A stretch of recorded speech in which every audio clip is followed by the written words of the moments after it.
evening, everybody, and welcome to another edition of Inside the Pigskin. Yes, we got a half a dozen of us, but we come from all different places around the country, and we bring it to you every which way that we can. First of all, over to my right, Mr. Stephen Reichel from Philly, and here's Candy from my neck of the woods, straight down Galway. Thanks, Scott. It's great to be here. And we have one of our rookies of the year, although Steven Reichel has a huge head, but he's getting up there a little bit, and that's called Chris Pizza Piazza, whatever. Close enough. Glad to have him known. This guy here does a great job on New York MLB Talk. He really does. I've been on their show, and he's been on ours a couple of times. Chris and Rob Damasco, they do a really good job right now. Looking to see what Rob is cooking up in terms of chopsticks so that we can compare who's got the better chopstick thing. So it'll be interesting to see what he does his performance when he returns to the air. And Marvin MVP Powell. Welcome back, Marvin. Thanks for having me. Excited to be here and looking forward to this. Glad to always have you on, Marvin. And Tommy Shanahan, the other author in this group. Welcome back, Tom. How you doing? Thank you. You're welcome. All right, well, let's get to it. We have a lot to get to, and that's this. I'm going to go over the youngest head coaches for 2025 in the NFL. I'm going to ask everybody a simple question. Which one will have the best season? Kellen Moore is the youngest, 36.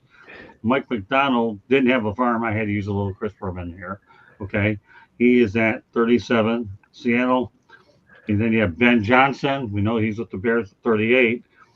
Rams, Sean McVay at 39. Can you believe that he's 39?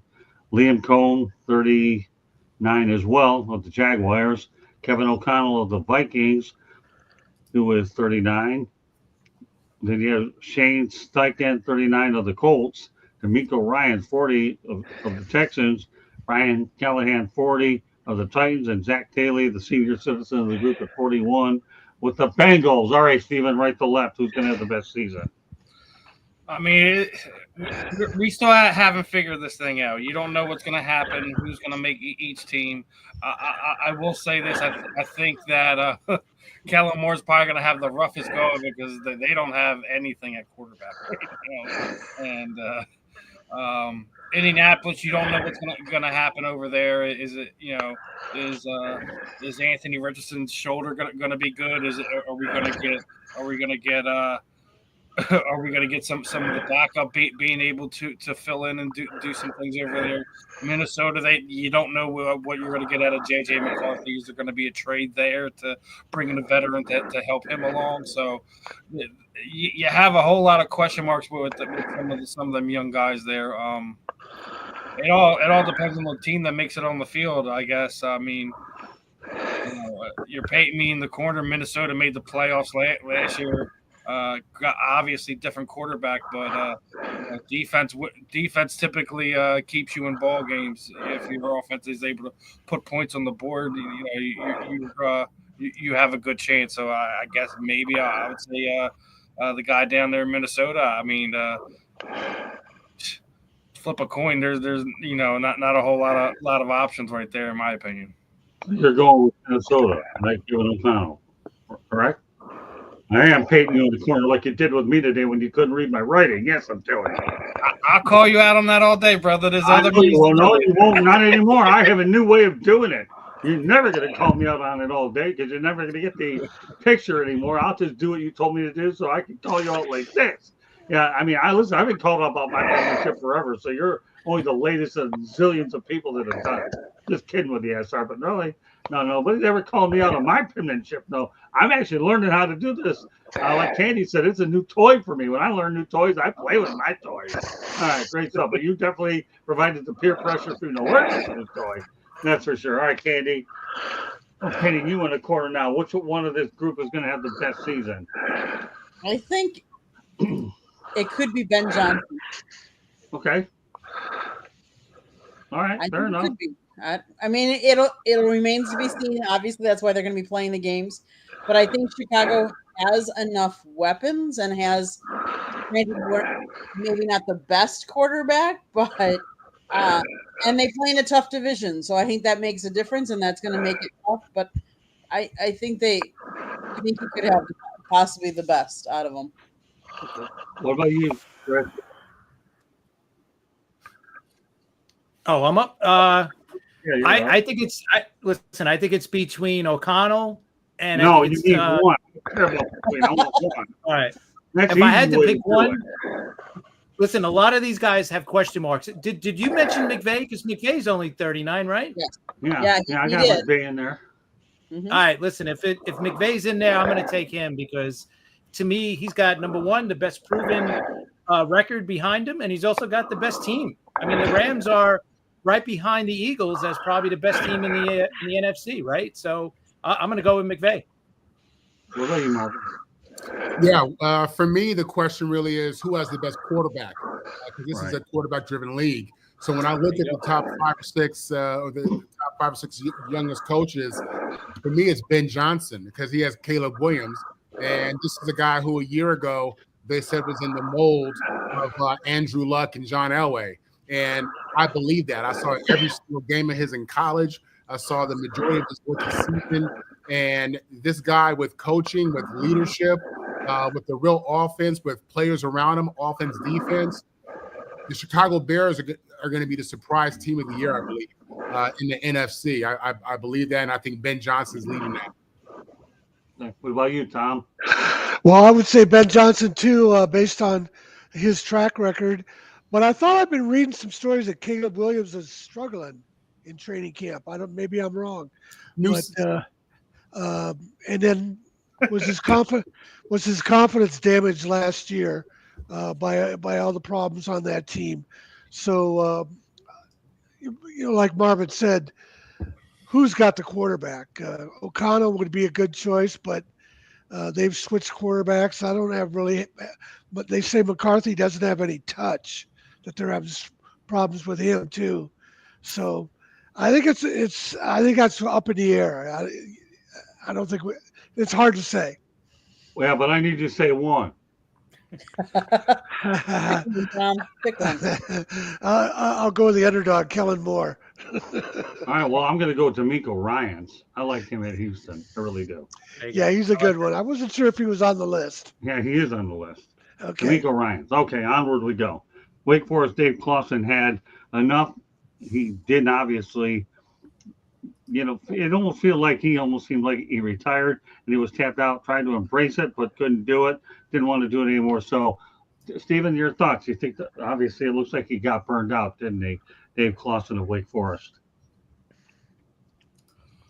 Yeah, I mean, more than likely. Like, listen, some guys can take the heat when it comes to being one of the big guys on campus. The guy that they look and turn to, and your love for football just kind of disappears. Doesn't matter.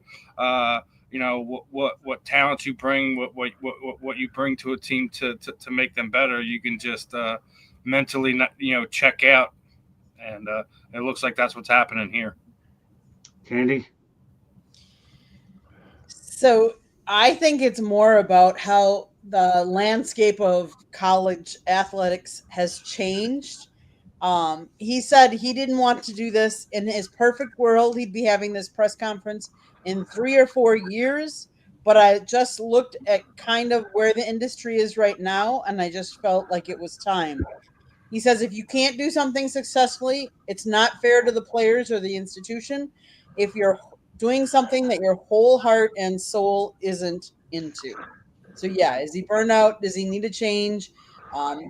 Again, a lot of it we've talked about is some of these coaches that were from previous times are having a hard time adjusting to this NIL and roster changing every year and re-recruiting your own players. And it's a lot more work. It's a lot more work. So I think, yeah, he was burnt out. Chris?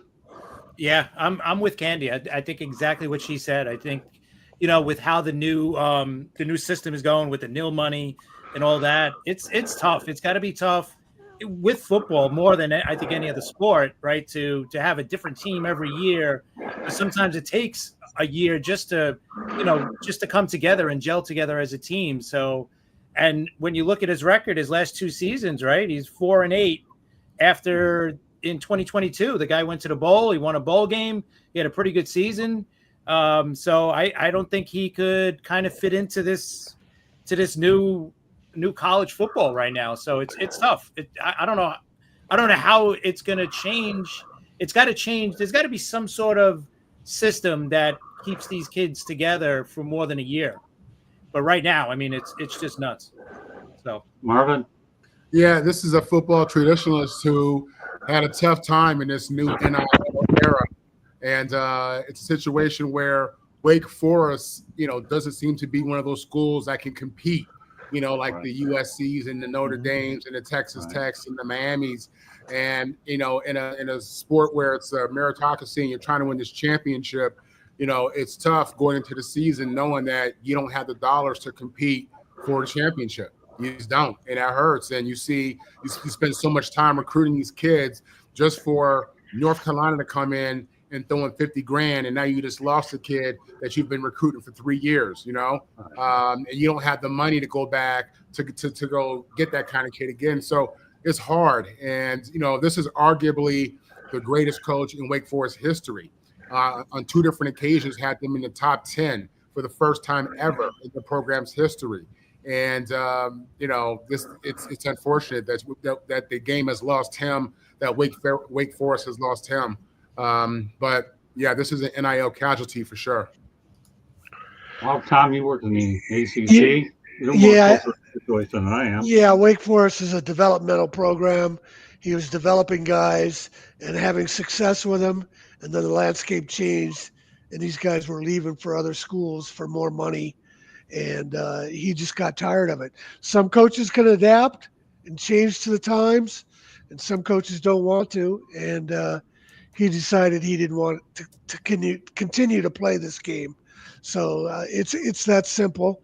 He was a great coach. He won everywhere he's been. He was at Bowling Green before Wake Forest, and I think he turned around Hofstra before then. But there were signals going out before the end of the season that he was getting tired of losing players and not being able to compete with the NIL money. Next time you see Dave Clawson will be in the NFL as an assistant. Needs a little time to get away from the game. And if you're going to go ahead, some of these coaches are just coaches forever. You maybe need a year or 2 to recharge your battery, but he'll be in the NFL. I think everybody here on the panel's right. Time's caught up with him, NIL, but he's going to the NFL, not dealing with NIL. We stay in the college ranks. Minnesota's PJ Fleck says some guys go in the portal just to see what offers they can get and test the waters to see if they can get better NIL offers with no intention of leaving. Well, so here's a different point of view from PJ Fleck. Steven, your thoughts? I mean, with the changing landscape, like we're already talking about, like guys are going to see what they can get. Some of these guys, this is probably going to be their main opportunity to grab, $5-10 million, because not everyone's going to be guaranteed, a first round or second round selection. So they're going to be taking significant, income droppage, going from this NIL stuff to being a third, fourth, fifth round pick, and probably only making a couple $100,000 a year per their contract. So a lot of these guys are going to see what offers are out there, who wants them. It's kind of like their own little mini free agency, and if they don't like it, they just stay where they're at. Which is why what I've been sitting there saying all along with it, you need some type of guardrails with this. You can't just let guys go in there and into the transfer portal just because of them wanting to go into the transfer portal. There has to be some reason, coaching change. You're not going to be, the starting guy at your position. Something along them lines to say, hey, this is why I'm going into the portal. You can't just do it just because I want to see what's out there. You have to put some type of. And also, I think the other part of this thing that I think that no one is really talking about is how are these student athletes are going to be students and graduate That's a good point. Moving from school to school, like what is your major going to be? What are you going to do with your after career life? Like, granted, like we've seen the NCAA take advantage of these guys, the student athlete situation for since its inception. So I mean, I get it, get your money where you can get it, but you also have to plan for the second part of life with what you're going to do with your life if football doesn't work out, if basketball doesn't work out, etc. You can't. There has to be something in place. There has to be something where if you're going to go to another school, that you only get to go to a other school. You don't get to sit there your 4 years of eligibility. You've gone through 4 different universities, and you don't even know where you're going to be as far as what your second life is after sports. It's a bit of a mess. It's something that hopefully they can get some type of normalcy with it. But we're seeing coaches sitting there saying, hey, like I'm tapping out. I don't have it in me to do this. I can't compete with that. We have to put something in place where this isn't just running rampant. I agree with you, Steve. I agree with you, Chris, that there should be some guardrails and these contracts need to be enforced. And I think we're going to see that moving on. But in regards to these guys going out there and getting this money, listen, capitalism has no mercy. And at the end of the day, it is the American way to go get the money, to go get the bag. Everything in their life, from TV to their parents to their entertainers that they love, have told them, go for the money. That's what you do. Get paid, get paid. How many times have you heard that? Get paid. So, they're just following, what American culture has been and what American culture has taught them. And, it sucks for the sports fan whose heart is attached to that team.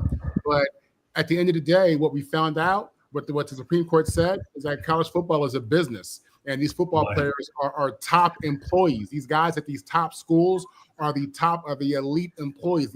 So, and if you want the top, you got to pay. And we're just seeing the ups and downs of capitalism. But it's just the American way. These good old American kids getting that money. I'll turn it over to Chris. What do you think? Steve and Marvin make some valid points. I 100% agree. I agree with both. Like there should be a system, but like Marvin said, they're just going for the money. And at the end of the day, that's what it's about. Because what's the percentage of these players that are going to make it to the pros? 5%. Less than 5%. Yeah. There you go, 5%. This is the time to get paid.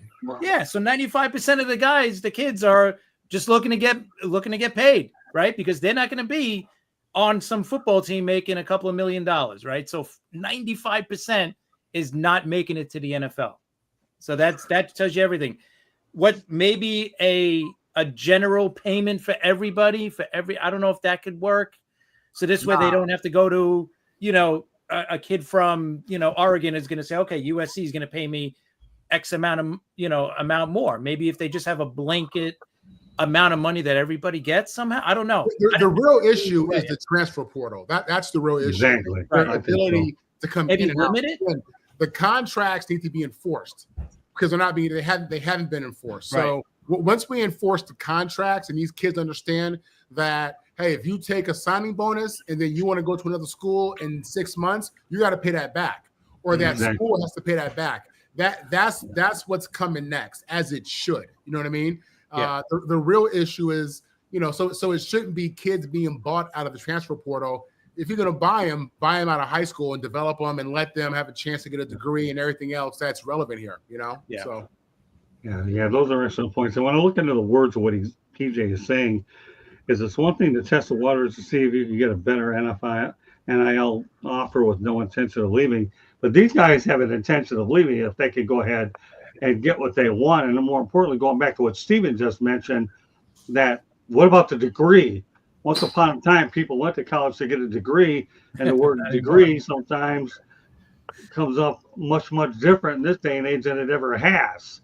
So that's where you have where everything gets a little bit lopsided here, because testing the waters, to me, I don't know. I'm beginning to wonder if that's too soft of an analogy in this day and age. Marvin. And I just think that if you're testing the waters, you're not either happy. But there should be, I think, a cap how many times you can leave. One or two times, and that's it. But you don't think it'll ever happen. But I think there should be. And the bigger issue, really, when you look at it from our age, the reality is you're not helping kids understand how to deal with adversity.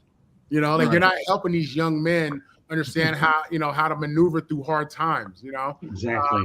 So listen, again, there are some ups and downs to this thing, and I think what it comes down to is we have to go ahead and just honor those good old contracts. And enforce those contracts and make people pay that money back, and you'll see less and less of kids trying to break those contracts.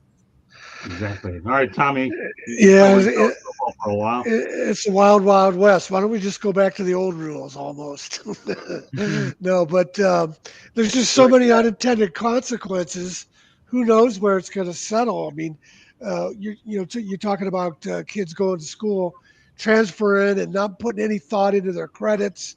A lot of the guys, a lot of their credits won't transfer from one school to another, so they're not making progress toward graduation. You never know what these guys are being told by agents or their dad, and they go into and tell their coach they want X dollars, and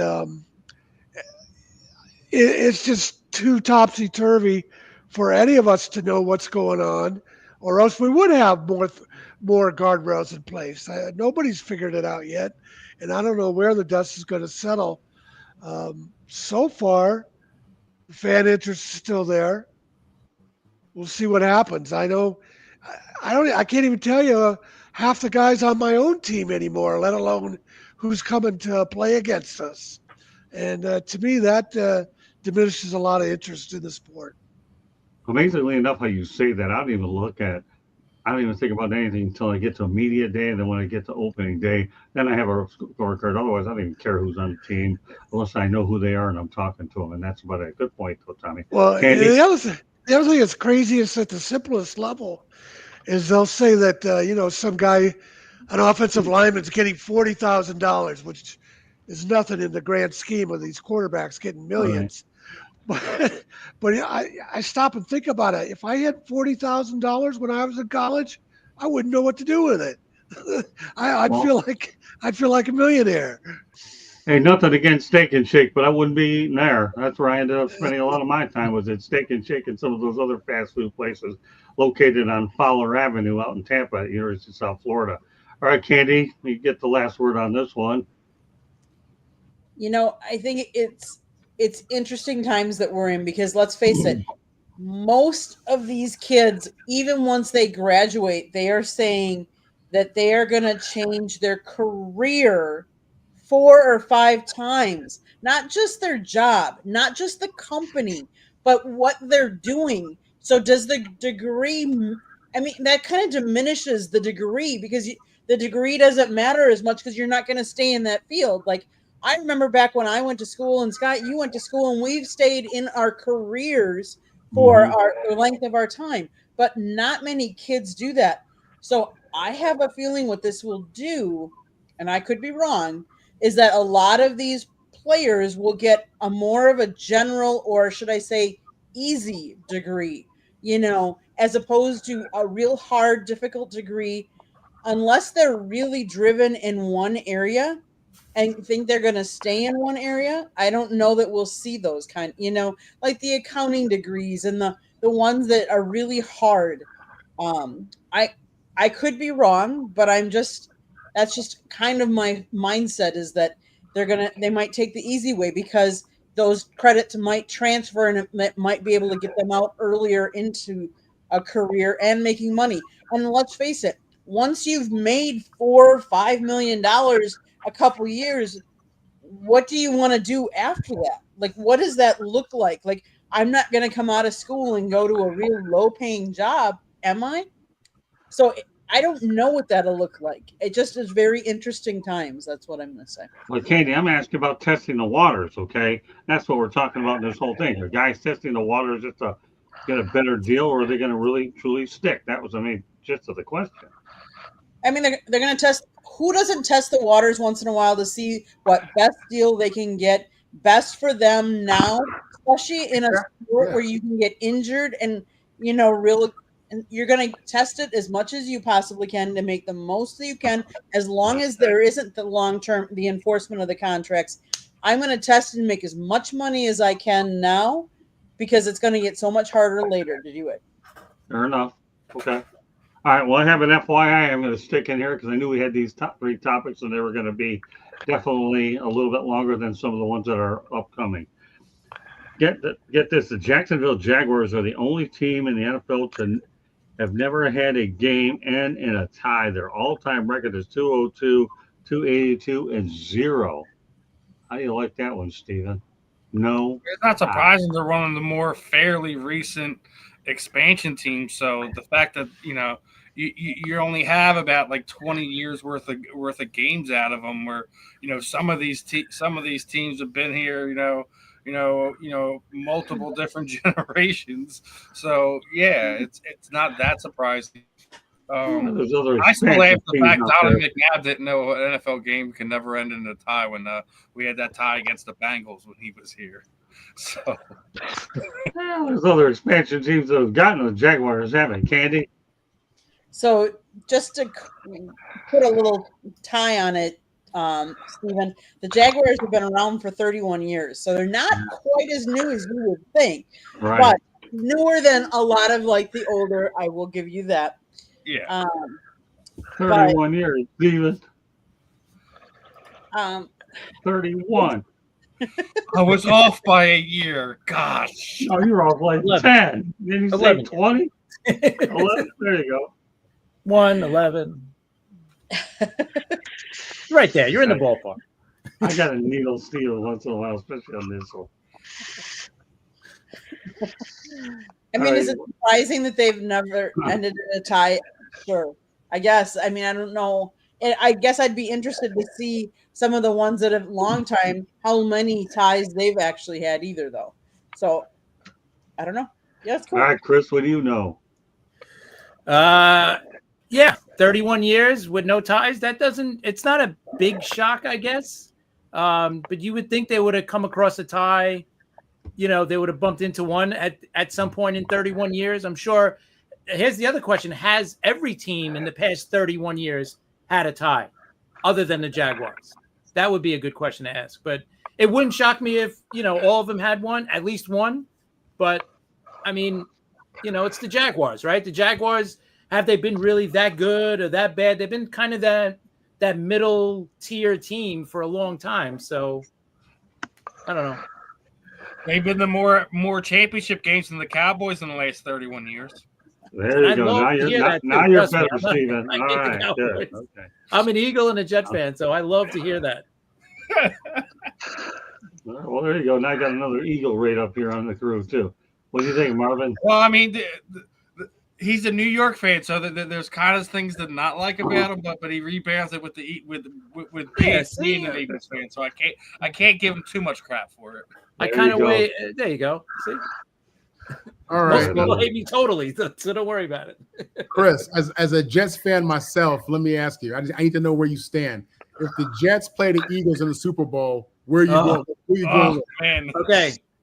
All right. I'll say this. Now, I would say the Jets because, listen, the Eagles have won. Say no more. That's it. Yeah, no, you know why? Because the Eagles have won the last, 2 Super Bowls in the last, 8-9 years. So I've seen an Eagles Super Bowl. Yeah. I've never seen a Jets Super Bowl, so I'm dying for Chris, pull out your head. He said you're good. I know. I'm just trying to explain my point. That's all. No, he don't need it. I love both teams. It'll hurt. It'll be the most painful Super Bowl for me to watch. But if the Jets win, it'll be amazing. It would be the most amazing one to watch. You're saying all the right things. You're definitely saying all the right things. You're scoring points, man. Hey, man. Wait a minute. I'm scoring points with 3 people. Well, there's nothing wrong with that either. Right. Well, you got him. Of course, you scored yours a long time ago with me. That's why you're on the show. That's right. Thank you. So there you go. All right, Tommy. Well, I was trying to think when they started the overtime in the NFL. Was it in the 80s? 74. Okay, well, there's your answer right there. I was trying to find it on look it up. It was kind of hard to find. So 1974.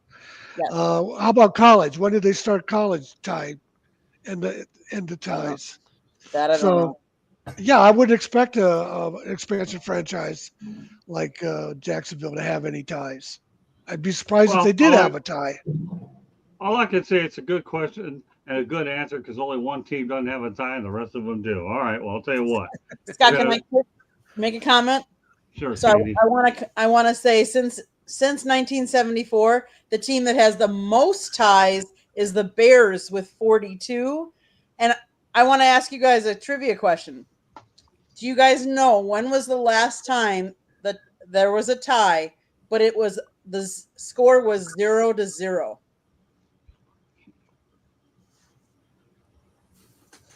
It Has would to be a long time ago. in this new passing era and this new scoring era, I would have to say it would have to be in the 70s. It was actually back in 1943. It was 0-0. The New York Giants versus the Detroit Lions. Makes sense. And just so we also know, the Houston Texans never had a tie either.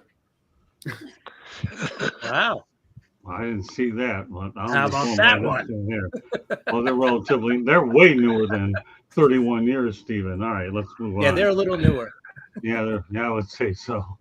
So, all right, let's talk about the career earnings of two individuals. The only thing that separates these two are the years that they have played. Kirk Cousins, boy, you talk about get me this guy's agent for a guy that hadn't won a Super Bowl. He is the robber of all robbers. Yeah, isn't he? Let me finish, okay? He's a businessman. Yeah, he is a businessman. $331.6 million over 14 seasons. $331.6 over 14 seasons. And Tom Brady has 23 seasons, 25, depending on how well I wrote my 3 and my 5. It doesn't make a lick of difference, anyways. At $332 million. What do you think of those numbers when you talk about the difference of at least 9 or 10 years between the guys and not under $1 million with the overall number? All right, Stephen, now you can talk about the robbers of all robbers. Well, I mean, listen, I can't fault Kirk Cousins for making the best out of stupid general managers.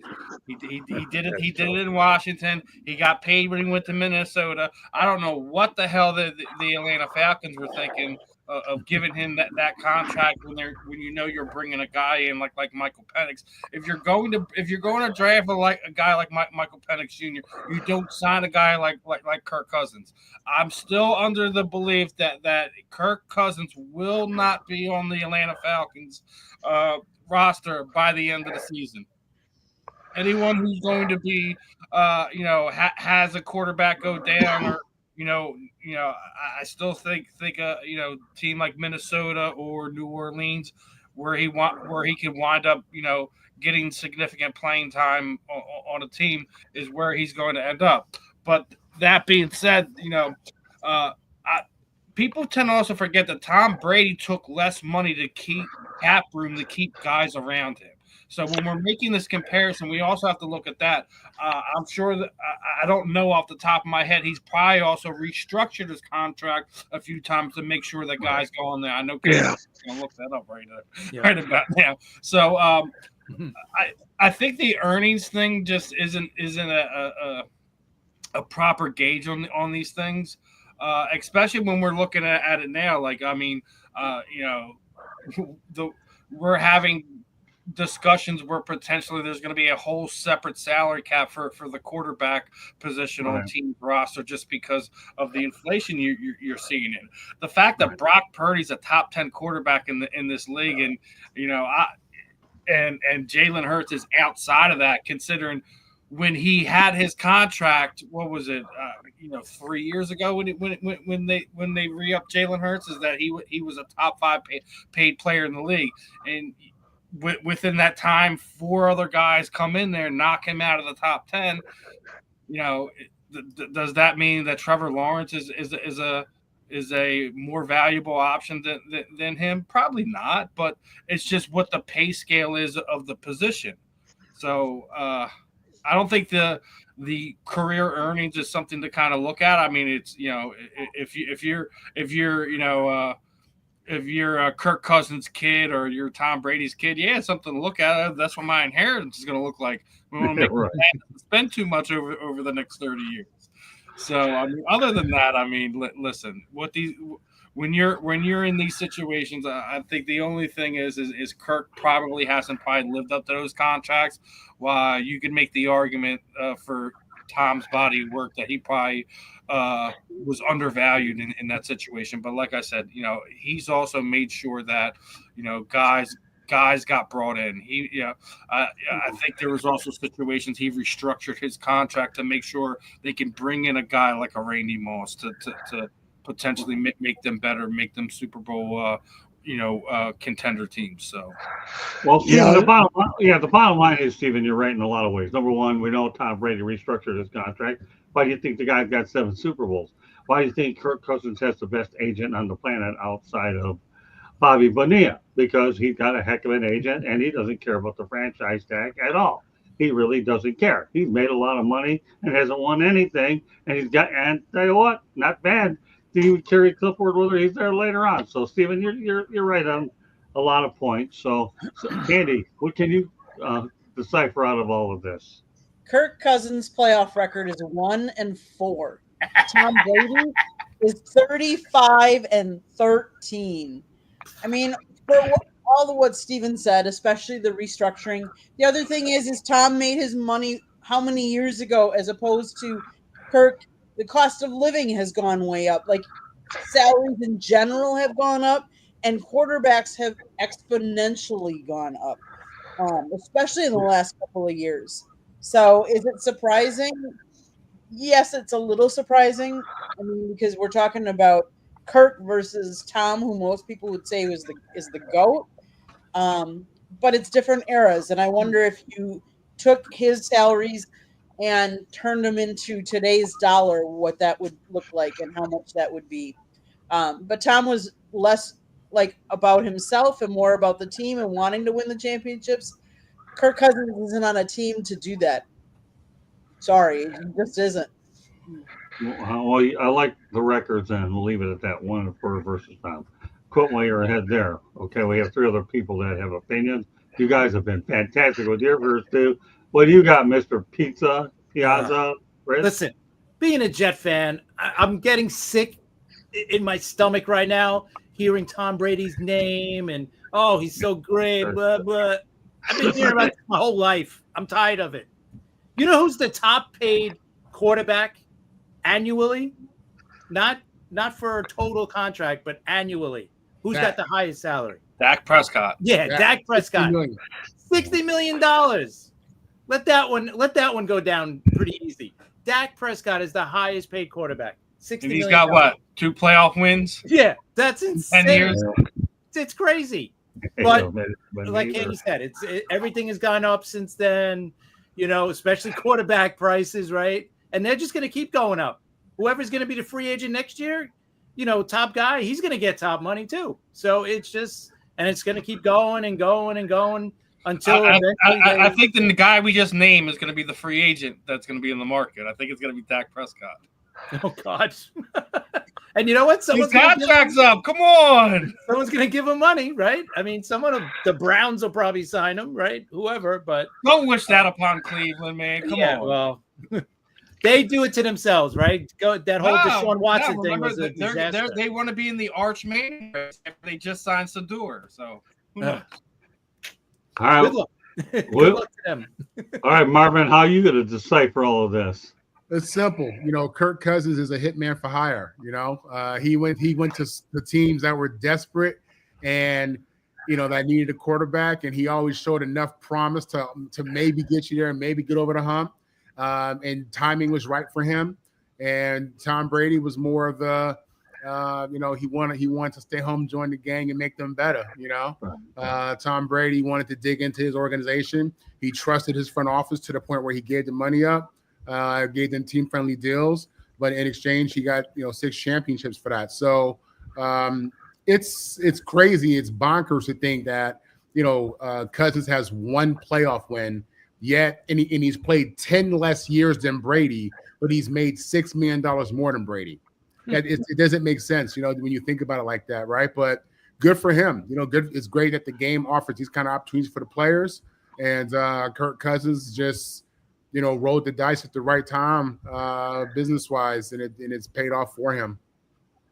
See, Marvin, didn't I say, though, when we brought this topic up, that look at the number of the seasons, and obviously you picked up on that about how much money he's made being in his, 14th season, it looks like? 13 seasons and 23 seasons. 13 and 23, so there you go, 10 years difference. I rest my case. All right, but Tom Shanahan, you don't have to rest yours. Well, yeah, how many times did the salary cap increase in that decade? And then the other thing is, how many times was Brady up for a new contract? Seems like Cousins was up every year because Redskins wouldn't sign him to a long-term deal, and he was always getting the average of what the highest paid quarterbacks were. Yeah, franchised, right. So that was where he really cashed in because the Redskins couldn't make up their mind. Well, that's a good point. They really couldn't. That's why they drafted 2 quarterbacks that draft year. Wasn't the other one, I believe, RG3, wasn't it? He was drafted that year, and then obviously Kirk Cousins. They couldn't make up their mind. And then he got hurt, which they had to. I think they franchise tagged him twice, if I remember correctly. 3 or 4 times. He didn't care. Let me tell you something. He didn't care about being franchise tag. He knew he was getting all that money anyway. He's actually one of the smarter ones out there. Franchise tag me. I'm getting a raise every year anyways.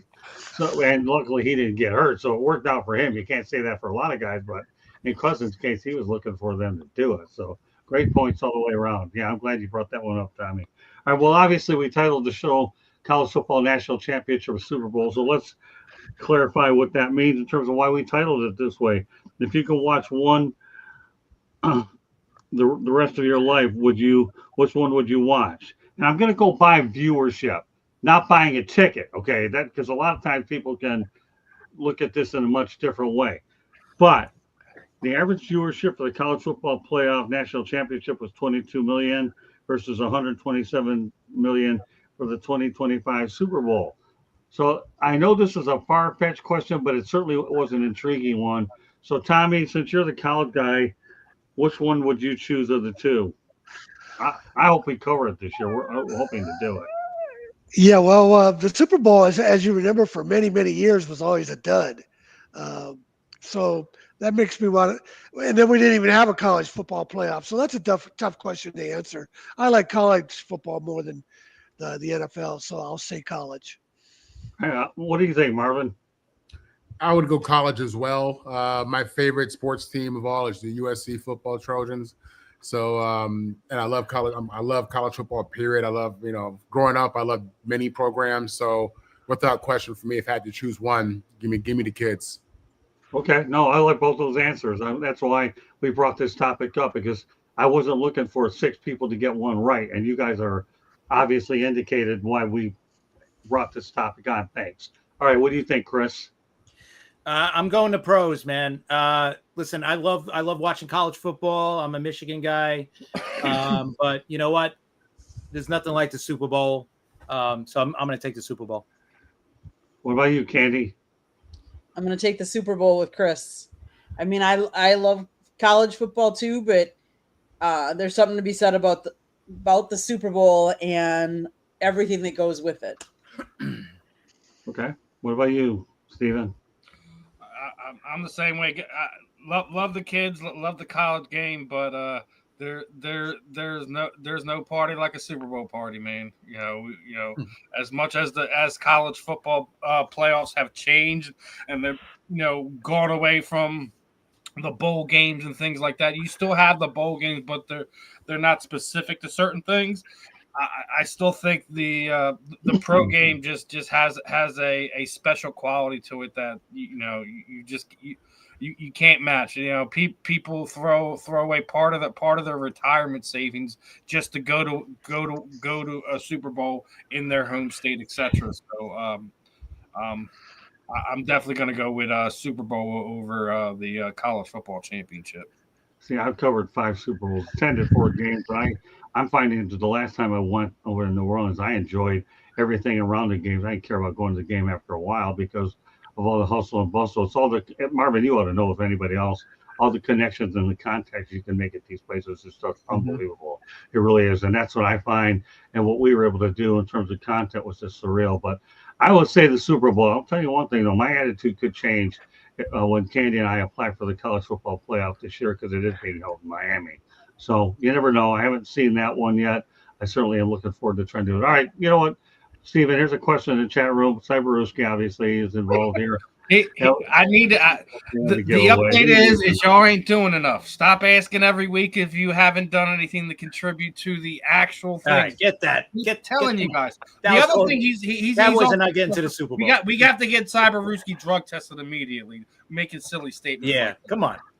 But the update on the giveaway is we're 3/4 of the way to 1 million views, so we're making some headway there. We're almost to halfway to 2,000 subscribers on the YouTube channel.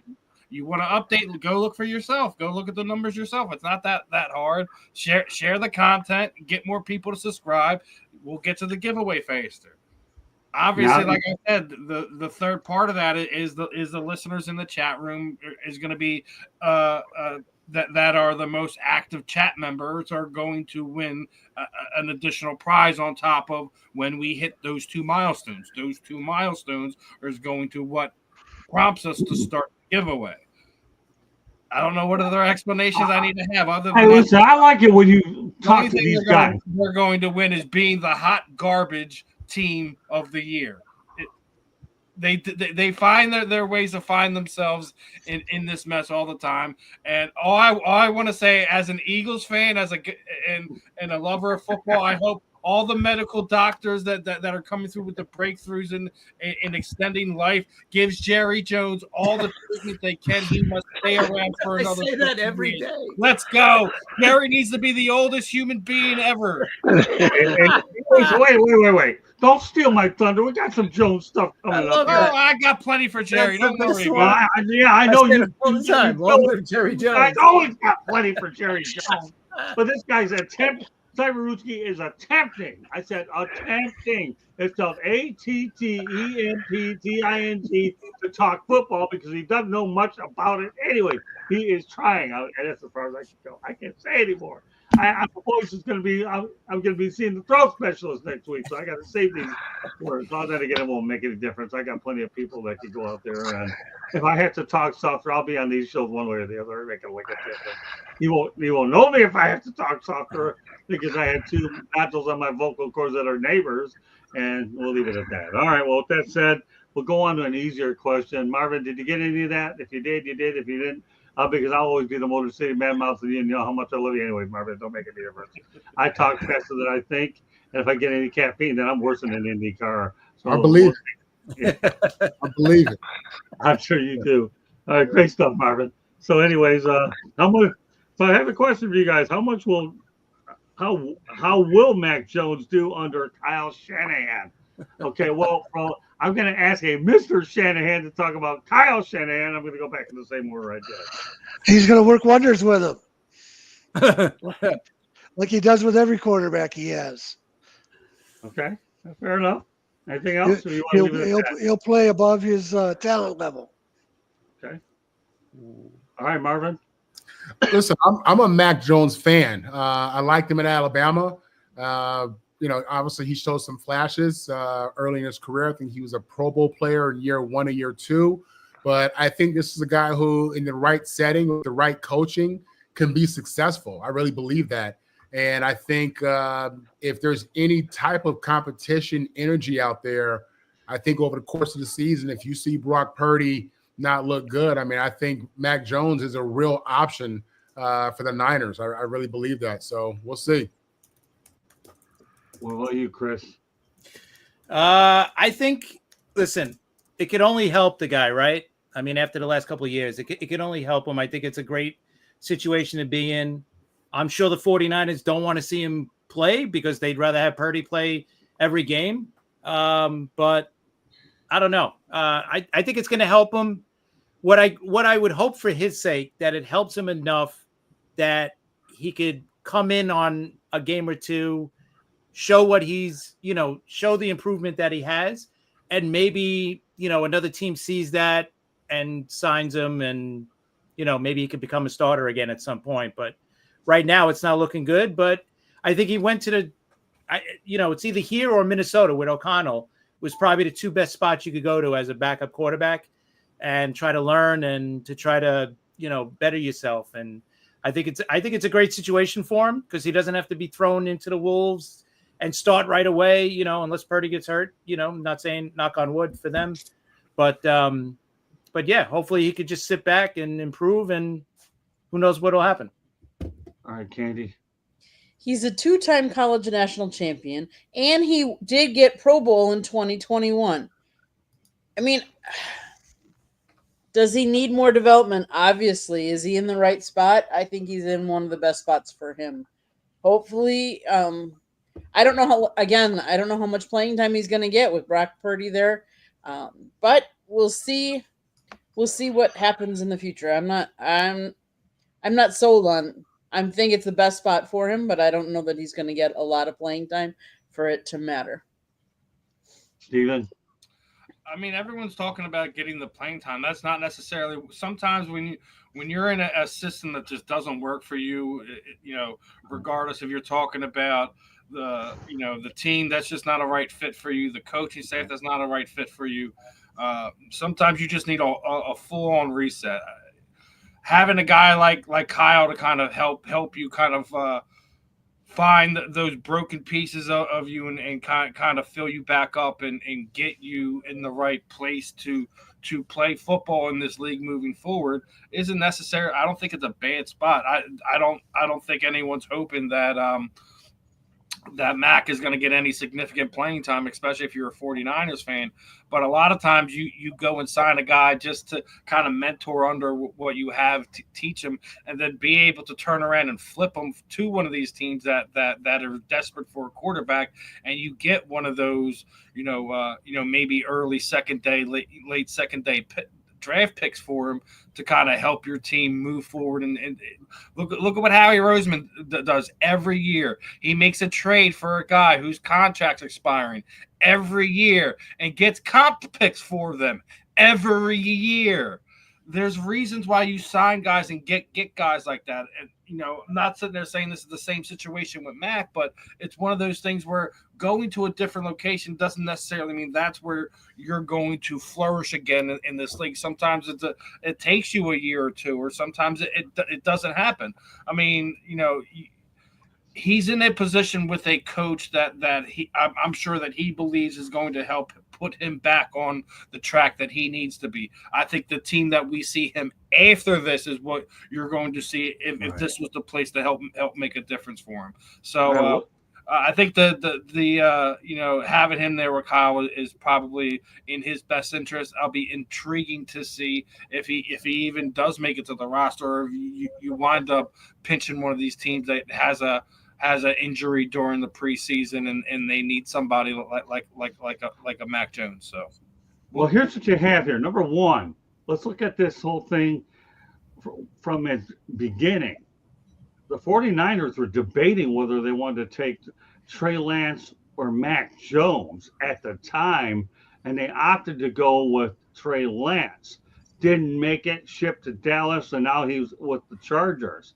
So maybe, depending on the situation with Purdy, where he's a good insurance policy, you never know. I have seen crazier things happen that maybe fate went Mac Jones's way, and he landed where he was supposed to, albeit a few years later. That's what I was thinking about the whole thing. He's a guy that they heavily were looking at before they opted to go Lance, and now they have him anyways. Good points all the way around. One more topic before we go to a station break.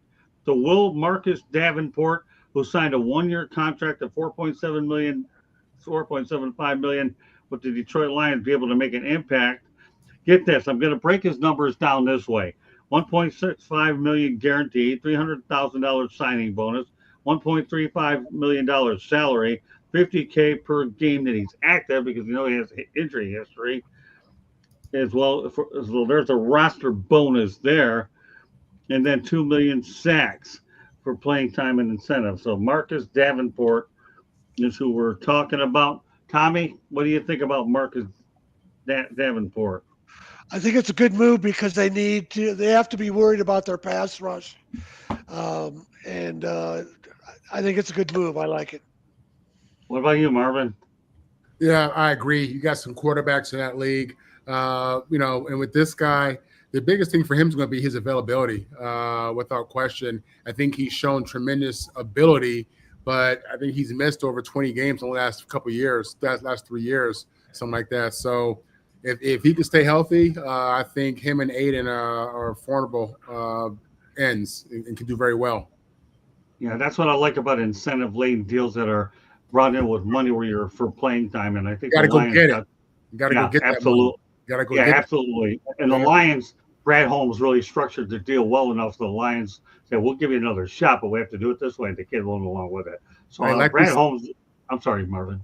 I was going to say, like we said before, money is the motivation. You know what I mean? So we'll see. I'm sure he'll do well if he can stay healthy. Yeah, we know Brad Holmes is a genius. Your thoughts, Chris? Yeah, it comes down to health, right? You got him on the field for 17 games, maybe working on the other side along with Hutchinson. That's a really good pass rush, right? But the whole thing is can he stay healthy, right? If he stays healthy and if Hutchinson stays healthy as well, I mean, that's a pretty darn good pass rush there in Detroit. You got a new DC there now, so that might change things, but you still got a great pass rush there but obviously big if they could stay healthy. And if he stays healthy and if Hutchinson stays healthy, yeah. I mean, you might see double-digit sacks from this guy. Okay, Candy. In 2022, he announced he had undergone 5 total off-season surgeries, 2 on his shoulder, 3 on his left hand. In 2023, he had suffered a high ankle sprain in week 6 and was placed on the injured reserve on October 16th. In March of 2024, he suffered another season-ending tricep injury. He is injury prone, and that makes a big difference. It'll be interesting to see if he can stay on the field, because if he can stay on the field, then he can do a lot of damage. But if he can't, that's tough. It's hard. Steven? Listen, it's one of these things where the Detroit defense was already, an injured platoon of guys last year. The way the contract is set up is especially, as the guys were already sitting there saying, it's incentive laden. You want it that way, but he's an insurance policy. And at the end of the day, it's not somebody where you have to worry about if he's going to be available every week. The thing is, in this league, you look at it now, like if you have a good rotation of guys who can get after the pass rusher, you're in a unique situation where, when a team's running down the field and maybe they're bullying your starter around, you put a guy like Davenport in there, all of a sudden you're getting off the field because he's a fresh body able to get after the quarterback. There's one of the pass rushers in this league are always going to be a commodity. Obviously you have the injury concerns, but in my opinion, this is an insurance policy in case you do lose a few of those guys on that defense. Just what I'm thinking. Great points all the way around. We'll go to station break, Candy. South Florida Tribune Publishing Company published a book, Lessons from the Microphone, Tuning into the Enduring Wisdom of Visionary Leaders. It is written by our host, Scott, the Motor City Madmouth Morganroth. It is available It is available on Amazon, Barnes & Noble, Kindle, Google, and Apple Books. There's also a link on our website, www.southfloridatribune.com, where there is a plethora of other great content, so go check it out, including a link to our merchandise store as well. If you like to listen to podcasts, you can find us wherever you get your podcast. If you see the red subscribe button in that lower right-hand corner, click it, like us, share us. Also turn on the notifications so you're notified every time we put up a video or go live. If you want to advertise or sponsor any one of our shows, call Scott 954-304-4941. And if you want to be a guest or have topic ideas, you can always email us at southfloridatribune@gmail.com. Back to you, Scott. All right, Candy, thank you very much. Okay. Well, Steven's favorite team, we're going to talk about the Dallas Cowboys, all right, since he really was chomping at the bit to do it. Dallas Cowboys owner Jerry Jones says he will put legendary offensive lineman Zach Martin into the Cowboys Ring of Honor before his induction into the Pro Football Hall of Fame. Steven, your thoughts Well, about you him got doing to it pretty deflect quick? the firestorm that he done created to get away from the obvious topic of conversation. First and foremost, Zach is one of those guys. He absolutely deserves it. He was a staple on that offensive line for the entirety of his career. He was the the Swiss Army knife along there. He was their rock.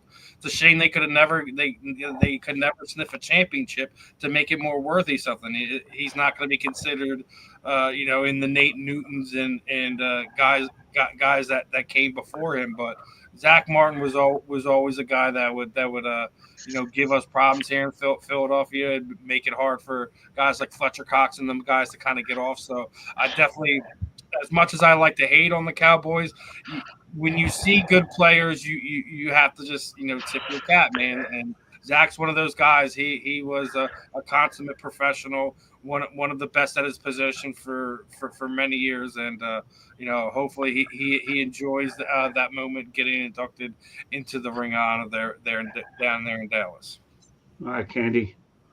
7-time first-time All-Pro, 2-time second-team All-Pro, 9-time Pro Bowl in his 11 seasons. That tells you a lot right there. I mean, Pro Bowl in 9 of his 11 seasons.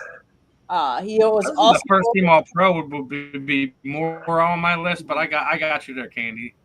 Almost his entire career, he was one of those guys that's at the top.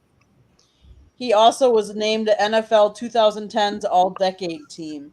So that tells you that he had a really good career. He was a force to be reckoned with. So, I mean, kudos to him. He played college football for the Notre Dame Fighting Irish. Selected in the first round as well. All right, we have a couple thumbs down. We'll go to the first one that resides in New York. He gets 2 of them. Yeah, Dallas I know, and but Notre Dame. Yeah, well, we're starting with you. What are your thoughts about Zach Martin, whether you like him or you don't, getting the honor nonetheless? You know what? Zach Martin definitely deserves it. But I got to say, I mean, you guys, Stephen brought up the point I was going to bring up, and Candy as well. So I think Jerry Jones, I love him as owner of the Cowboys, but he is a perfect politician, right? Because he's great at distractions, right? Like, oh, all this is happening over here. Whoa, look at all the good stuff I'm going to do now. I'm going to put this guy, into the Ring of Honor. This is awesome, right? So he knows what he's doing. Jerry Jones, he's not stupid. I mean, he is stupid, but he's not totally stupid, right? So he might let his best player that he has walk out the door or want to walk out the door, but he's also going to be like, hey, look, this is good stuff going on here too. Okay, but Marvin. he definitely deserves it. Zach Martin definitely deserves the Ring of Honor. Hall of Fame, deserves it all. All right, Marvin. Yeah, no doubt about it. This is Jerry being strategic. This Michael Parsons thing is like his Epstein files. He don't want to talk about that, But no, listen, Zach, one of the best to ever do it in a league where grown men have done it at a high level for a long time. He's at the top of that with those guys, man. And it's unfortunate he couldn't get a championship just because of how great he was. And you want to see guys like that who are committed to the game like that and play consistently at a level like that. You want to see them win. You root for those kind of guys, So well deserved to go into the Hall of Fame. Strategic for Jerry Jones, even though it ain't covering nothing up. Zach will go to the Cowboys Hall of Fame, and he'll be a first ballot NFL Hall of Famer, rightfully so. Okay, Tommy. Yeah, I don't need Jerry Jones to tell me Zach Martin was a great player and should be in the Ring of Honor. That it almost makes it insulting. I felt sorry for the guy when he got drafted by the Cowboys because I figured they would never.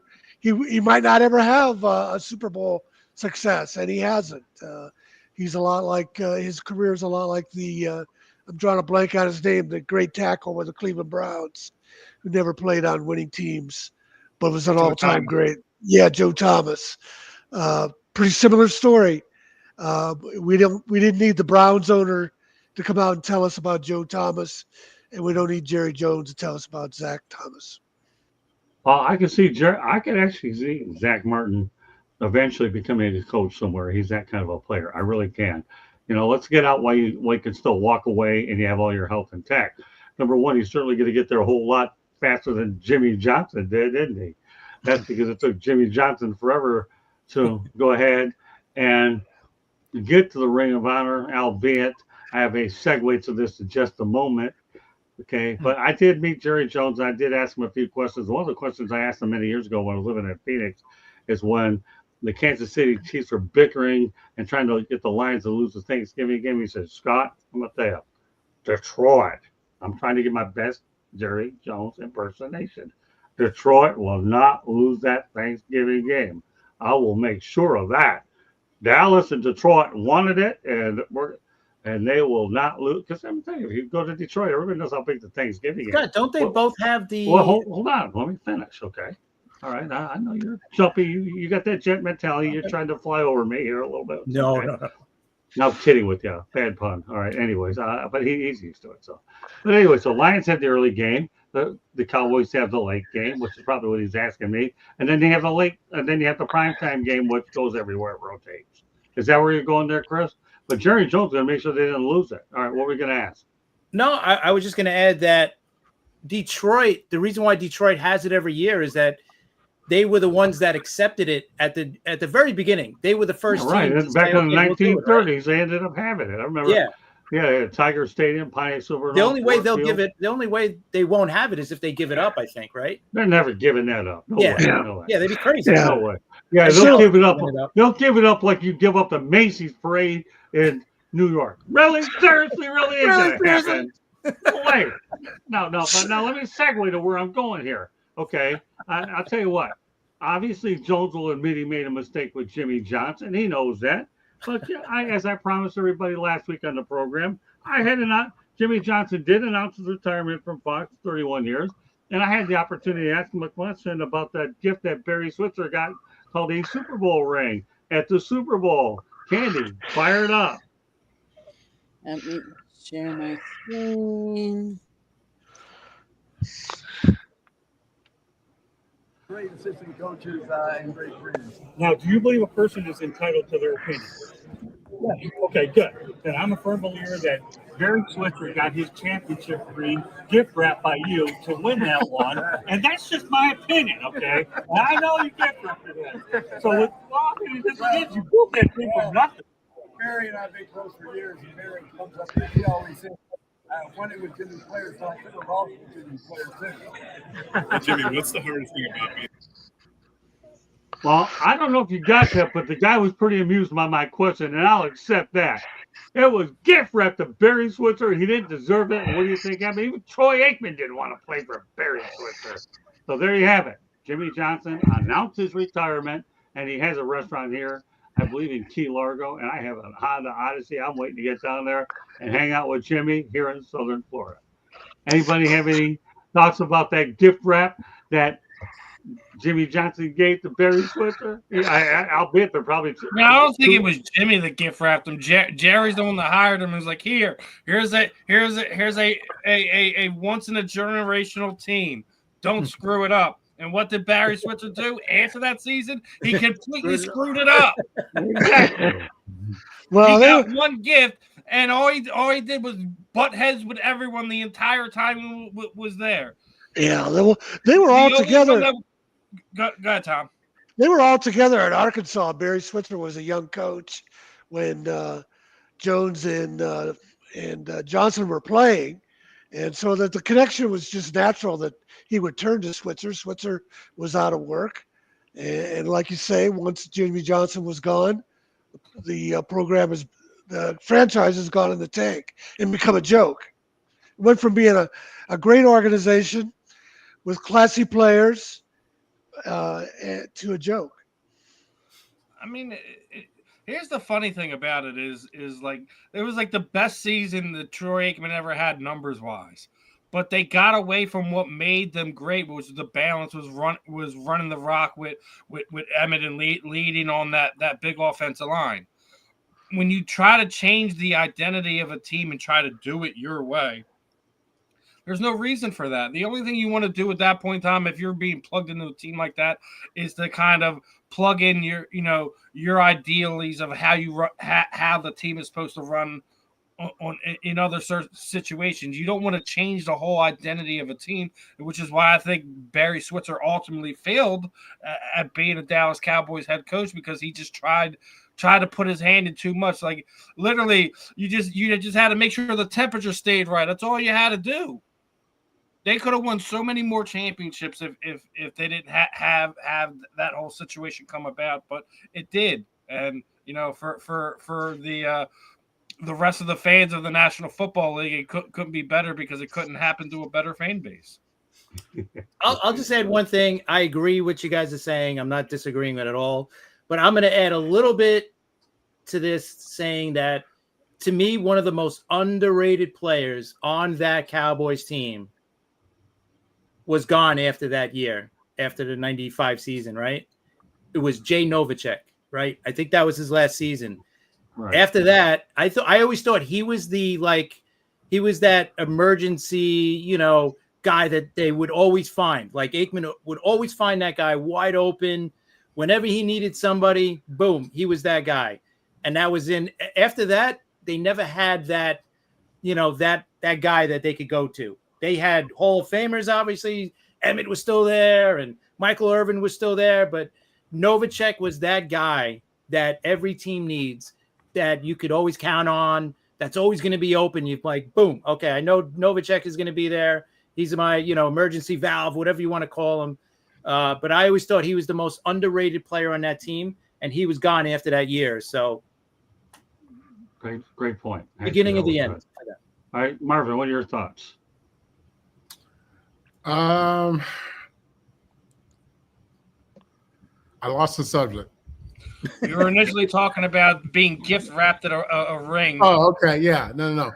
I think that a lesser coach could have lost it that year, to be honest with you. So I give him some credit because leadership in those positions where you have veteran players who are accustomed to a guy like Jimmy, it's tough to go in there and win respect. And I'm not even saying that he completely did that. But they bought in enough, because at the end of the day, leadership matters, the coach matters, and you have to give him credit for that. Because like I said, a lesser coach could have dropped the ball, and it could have been a lesser season without question. So he has something to do with that without question. But I thought it was a funny question, Scott. Yeah, that's why I did it, because I know Johnson the way I knew him, and I know that the fact that him and Barry Switzer had an interesting relationship. And the one thing about those media availabilities, Marvin, when you go there, everybody's in a laughing mood. We're all happy to be in that on the big stage. They're talking and meeting everybody, talking to all these people. And there's some questions, Marvin, everybody on the panel, that you just want to get out of your system, and you just have to know when to insert them at the right time. And you saw the way Johnson laughed, whether he understood it all or not. It doesn't make a lick of difference. The fact that he was laughing and you can see it, the crowd around me was laughing too. So, it's okay. It's all about the body language and the reaction. Okay. Candy, you were there when you filmed the whole thing. What was your recollection of it all? He was just happy to be there. He was happy to be asked that question. And I think it brought back some of his memories. I mean, if you think about it, one of the other questions that you had asked before that was the question about his coaching in the NFC, in both college championship and a Super Bowl. And he said he's one of the only ones that's done that and played for a national championship. So I think he just enjoyed your conversation between the two of you. It was fun to watch. Yeah, it was a lot of fun. And right now I'm working on, just so everybody on the panel knows, I'm working on trying to land Bob Ryan of the Boston Globe tomorrow night on the Motor City Mad Mouse show. So that's what my project is for tomorrow night. We're pretty much 99% there. I'll be glad when Bob is on. I've known him for many, many years. So Bob Ryan on the Motor City Mad Mouse show Wednesday night. Just a little FYI for my peeps here on the broadcast. So with that said, Roger Goodell plans to bring NFL games to the Middle East by 2030, looking at Gaza, Syria, and Kuwait. So when you're, look at Steven. I like you nodding your head. All right, so nod your head and give me some words. Why would you try, out of all the places you can go in the Middle East, why would you pick those 3 locations? Well, he did. You have other places in the Middle East that you can go that would work. Abu Dhabi, Dubai, places like that where you can recoup whatever you're going to lose putting in there. That money my ass. Tell me this one. Who's going to want to sign up for that? With all that's going on in the world right now, who's going to want to sign up to be involved in that nonsense? Let's be honest. The 2 places I named, if you tell an NFL player we're going to Dubai, we're going to Abu Dhabi, something to that nature, they're going, okay, where do we sign up? You're talking about those 3 locations that they're going to be like, I think my knee hurts. I ain't going to be playing that week, guys. I'm sorry. I mean, listen, I don't think the Middle East shouldn't have games, but I don't know. Like, even if we're talking 5 years from now, are those places going to be equipped to be able to handle the NFL, to fill a stadium, to bring in significant dollars outside of advertisements and endorsements? I don't know. I'm not the adamant pro on that, but I just don't think those 3 locations are where I would start to try to do that. Maybe in 10 years we can talk about Gaza and things of that nature. Not now, not with what's going on in the world in this day and age.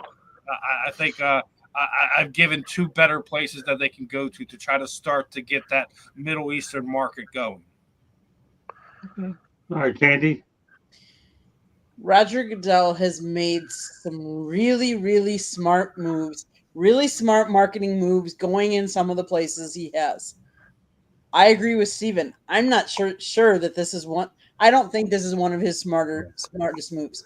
And maybe in 5 years it'll be okay, but right now there are a lot of other places he could go that I would think would be really cool. Different places we could see in the NFL. But I'm not so sure that this is the right place, right time. Okay, Shanny. I missed this story. Is this a joke? You're going to go to the Gaza? What are you going to build? Are you going to stay in a luxury hotel that Trump built? I'm serious. I missed this story. I can't believe it's even a topic. Well, it is a topic. Well, I mean, it was raised by Goodell. I didn't mean topic. I'm kidding with you. The Goodell said this. I thought you were joking when you said the Gaza. There's a travel warning for Americans. You don't go to these places. It's insane. Well, I can tell you what it is. And it's not going to be any different in 10 years. It's going to be the same it was 50 years. 50 years ago was this way, 100 years ago. Well, ever since World War II, it's been this way. Since they divided up all those countries in the Middle East by the British deciding where the borders were in Iraq and Iran, they're never going to solve those problems. Well, I can tell you one thing. They're here forever. I can tell you one thing. Today is August 5th, people, not April 1st. So this is not an April Fool's joke. This is actually something the commissioner mentioned. I'm kidding with you, Tommy. You know that. All right, Marvin. I don't know if the first thing I thought about was safety. And I think to myself, is this really practical? You know what I mean? Right. But when you got a lot of money, a lot of power, a lot of influence, and again, money is the motivation. You can make it all happen, I guess. I don't see it happening. I mean, listen, in American pro sports, in the NBA, those guys don't want to go to Utah. They don't want to go to Minnesota. Yeah. They don't exactly. want to play in Buffalo. You talking about going to a war-torn across that water over there with, no. Who's going over there? Yeah, I can remember I was living in San Diego when the Padres were the first ones to have a series in Hawaii, and the Cardinals were complaining they had to go to Hawaii to play baseball games. They were talking about the security for Brazil and Mexico. You talk about going to the Middle East? That's a whole Yeah. other level of. It just doesn't make. I don't get that. But listen, the NFL's they've been growing. This guy. To Candy's point, Goodell. He's a visionary. He's a moneymaker. He's a risk taker, and maybe we're too small-minded to see the vision. I don't know, but at first glance, I don't think it's practical. Well, I mean, I'll say this much before I turn over to Chris. I'll see it to believe it. Now, if they say Saudi Arabia, where all that money being thrown around, then we have a different topic. Yeah. Me. Okay. But that said, we'll turn over to Chris for the final word. A few more things I want to get around to.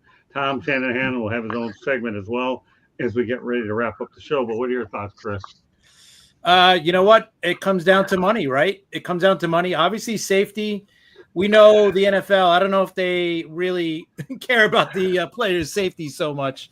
Let's be honest about that, right? With all the CTE issues. But I think if the money is to be made, I would think Dubai is the spot because that seems like a safe spot. A lot of people over there, they travel a lot. A lot of these rich people travel to Dubai, right? I'm sure a lot of these players have traveled to Dubai for a vacation, right? That's a hot spot. I'm not going anytime soon, but I could see a lot of these guys, not having a problem going to Dubai. But yeah, these other Middle Eastern countries, absolutely, like they would not go to. But I think Dubai would be one that they would be open to, at least. And if they're open to it, and if the league is going to make a ton of money, and if the players are going to make a ton of money from going, guess what? They'll be there, right? Because money talks. We know in the NFL, right? Just what you're saying. Brazil is not the safest place, but you know what? They went there and they figured it out. So they'll figure it out if it's possible. I don't know. Do they have a stadium? They would probably need an enclosed stadium to play because it's so hot there, right? I'm just spitballing, but we'll see what happens. We're talking 2030. Okay, yeah. So I'll be curious. TBD. All right. Well, you know what? Let's go back to Micah Parsons, everybody's favorite player, I think. Lawrence Taylor wants Micah Parsons to stop podcasting and put more focus on football. And we got a guy scratching his beard, chopping at the bit to get this one. What about Lawrence Taylor, arguably one of the greatest defensive players to live? Micah Parsons, stop podcasting. This was all the time he's got. I don't think what Micah's podcast is doing is detracting from his play on the field in any way, shape, or form. I don't. There's other players that I do believe, maybe they should, maybe they shouldn't.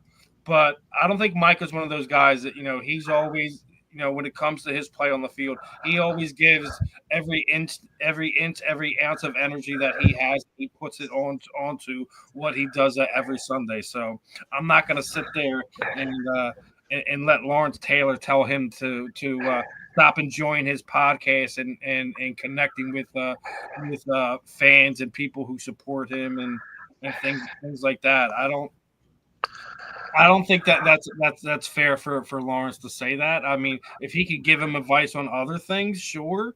Maybe how to handle a crazy coach and owner, he would probably be a better tune to get him to listen to. But sitting there telling him to not do a podcast and pay more attention to football, I don't think that's a fair assessment. I don't see him disappearing in big games. Yeah, I think he only has or one or two sacks in the playoffs, but they don't have a whole lot of opportunities to get into the postseason. So I don't see how his podcast is affecting what he does as far as being available for his team or helping his team win football games. I think the one doesn't have anything to do with the other, and Lawrence is out of his depth on this topic in this context.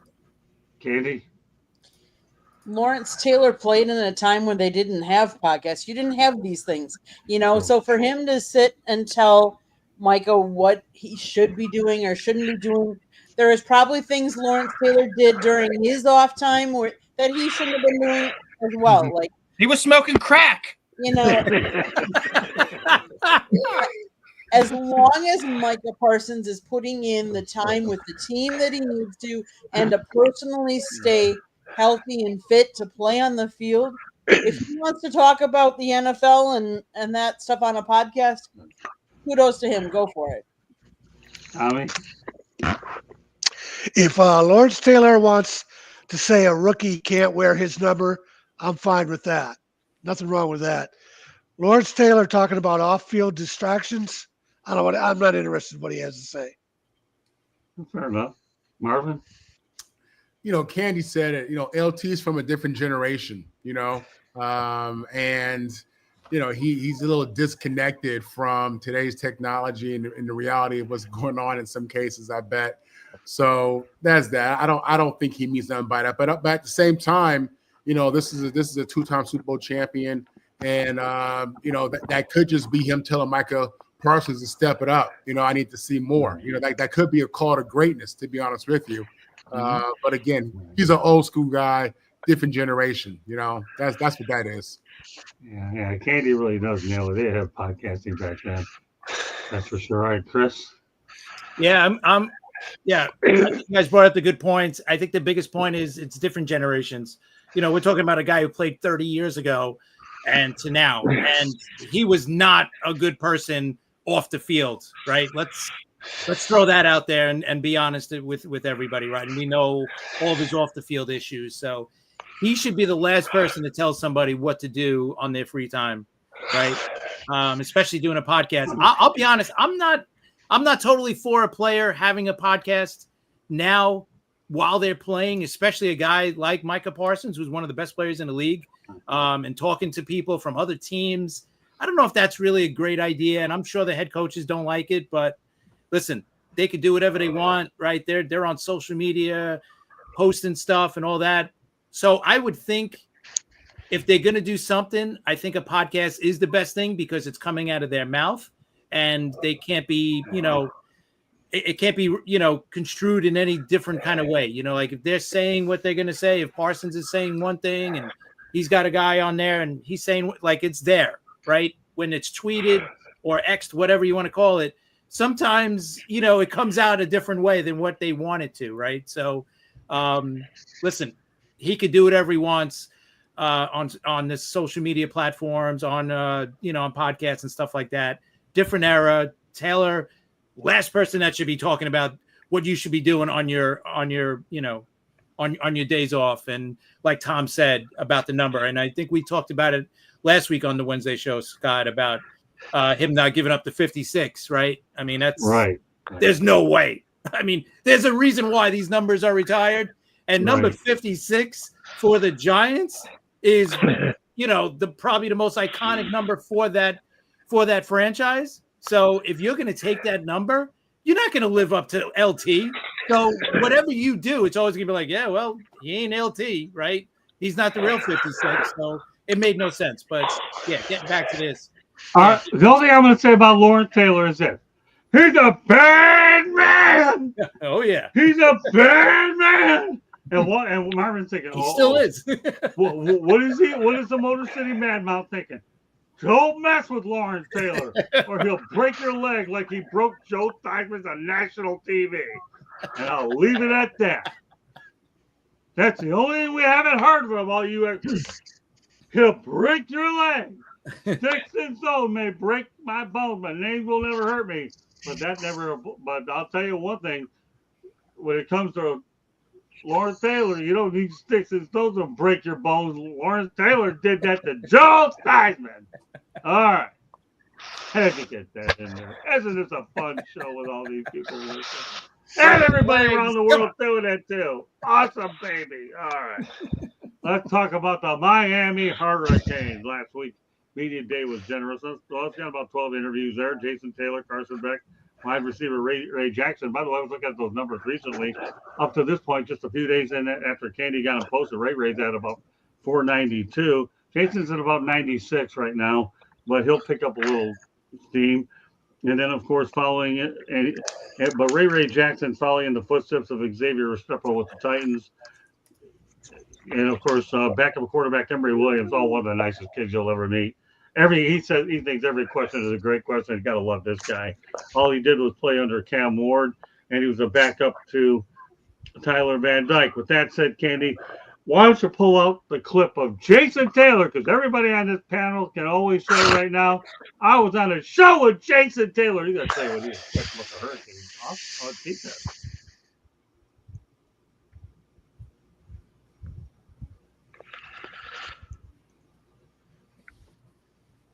Morgan Rothman of Madison City. Got a couple of coaches for this guy.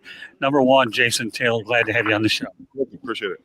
First of all, how much fun is it to coach the Miami Hurricanes since you played for the Miami Dolphins? I mean, it's great to be in coaching. Period. To get to do it in my city here at the University of Miami is a tremendous blessing. My son plays here as well, so the fact that I'm coaching in my city and with my son on the team and have a chance to be here for 4 years now is, like I said, it's a tremendous blessing, and I don't take it lightly. What do you learn from Coach Mario Cristobal? A lot of the things that some of the guys that I came up under, Jimmy Johnson's and Nick Saban's and Dave Wannstedt, some of those guys from that tree, he is an extension of that. I've learned a good bit from him. He spent a lot of time with Coach Saban as well, and it's one thing we do. We put away a lot of the fluff and the BS, and we just go to work. That's what we like. That's what I love. All right, one other thing I want to ask you this. I know you're early in the coaching game, but do you have a desire at some point to become a head coach? I mean, I'm not a right lane kind of guy. I'm a left lane guy. I'm not a mediocre person, so we'll see. I'm always striving for greatness. We'll see where that takes me. I can tell you it's a pleasure talking to you. I'm looking forward to see some great things from this defense. And the thing that I want to ask you that came to my mind is last year compared to this year, do you think what kind of a difference do you think you'll figure from the 2024 version versus 2025? We're a complete different team. I mean, every year, every team resets. Even though you have returning players, there's so much of your roster that turns over in the football system that is on all three levels of football at this point. So we're going to start a new iteration of the Miami Hurricanes, and that started in the offseason. It started in the spring, but it starts in earnest tomorrow, the first day of camp, and we'll be a completely different team. But we like where we're at right now. I like where I'm at right now talking to you. I've always had respect for you, and keep up the good work, and I'll look forward to talking to you at some point again. Thanks, sir. Thank you. There you have it. My talk with Jason Taylor. Marvin, Awesome job. What are your thoughts? What did you learn from that interview about the Miami Hurricanes? He said it. These teams turn over every year, especially in this transfer portal era. Miami's getting a lot of hype right now, and the Canes, they're all right. They're okay. I don't expect too much from them. They're no USC, right?